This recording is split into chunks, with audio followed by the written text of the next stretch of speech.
Welcome back to another week of One Comic a Day as we finish today with the fourth story of Superman number 7, The Black Gang. Not a great title. Also, their whole look, not great. We'll get into it. Today I am short on time, but luckily this is a story where nothing really happens. So, shouldn't take that long to explain. Right into it. So there is a gang called the Black Gang that is robbing rich socialites, usually coming from a specific club. The Morning Pictorial, which if you remember is the main rival to the Daily Planet, is getting all the scoops, and the editor of the Morning Pictorial is throwing it in Perry White's face. Perry White doesn't like this and criticizes both Clark and Lois as not being the great reporters as they used to be. This causes Clark and Lois to dress up like rich socialites and head out to the club. Lois actually dyes her hair blonde and puts on a fancy dress. And you know how I've been complaining about how Lois looks the same as any other dark-haired woman and they need to change the hairstyle? Well, she does look like a completely different woman with blonde hair. I'm actually suspicious that her features were drawn a little differently. That's not exactly what I asked for. I just wanted a different hairstyle, not like a different color. She didn't have to be a different person. Just something to make her a little different from all the other dark-haired brunette women in this comic book. Clark gets dressed up in a nice suit and takes off his glasses. We get a little joke where Lois is like, "Hey, you look." And there's a long pause and Clark thinks she's going to figure out he's Superman, but she's just like, "Hey, you're actually handsome." So it's kind of like a backhanded compliment. Oh, Lois. Clark is disguised as like an oil tycoon, Oklahoma oil tycoon. And that's how they're going to go to the party. So they go to the party, do a little dance, and that's most of the comic.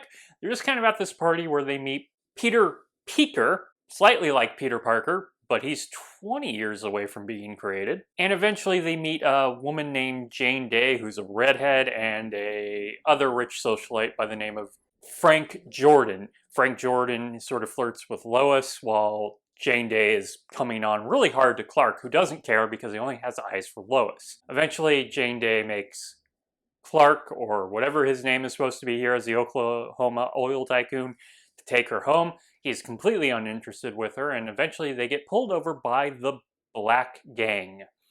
The Black Gang is a bunch of guys in black hoods, not white hoods, and just wear nice suits. They pull guns, but Clark is able to run away.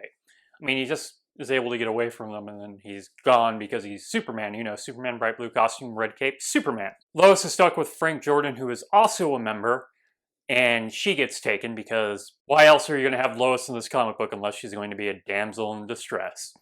Though she's not really in all that much distress, even when her life is threatened. She's kind of cool with everything. They figure out that her jewels are fake, and yeah, the other member of the Black Gang, other than Jane Day, who of course is also a part of it, is Peter Peeker. Once they find out her jewels are fake, they figure out that she is Lois Lane, a reporter, and they're going to have to kill her. Though Peter can't seem to bring himself to do it, no worry, Superman smashes right in through the window and grabs him, because this wasn't going to end anywhere. It's not even a mob story, it's just like a crime syndicate, maybe? Not even, I guess crime syndicate is the definition of a mob. But there's like 3 guys just robbing people. And robbing rich people, so I really don't care. And with that, they're sent away, and Clark and Lois get the story, and Perry gets to throw it into the Morning Pictorial's editor's face that it was his reported part of the Black Gang the entire time. And that's basically the story. Like I said, not very interesting. I don't care about the rich getting robbed. I don't really care about the dinner party aspect of it a lot because it doesn't really build Lois and Clark's relationship all that much. She's just really trying to find the story while he's trying to kind of seduce her. And even that is maybe giving a little too much credit for what Clark is doing in that comic. And then he deals with it in seconds. Literally seconds. They have to spend most of the time at the club. So that is it from issue number 7 and the 4th story, The Black Gang. If you enjoyed this story, please like and subscribe. Hit the bell icon to get notifications when a new video goes up. I do this Monday through Friday, but Friday is Bat Friday, where I cover a story in either Detective Comics or Batman. And until next time, let us ponder the question, whatever did happen to the Man of Tomorrow? Also, why did they have to look like the Klan? I mean, I'd read a story about Superman smashing the Klan. I actually have read a story about that, and I've listened to the radio show about that, but, why? Bye.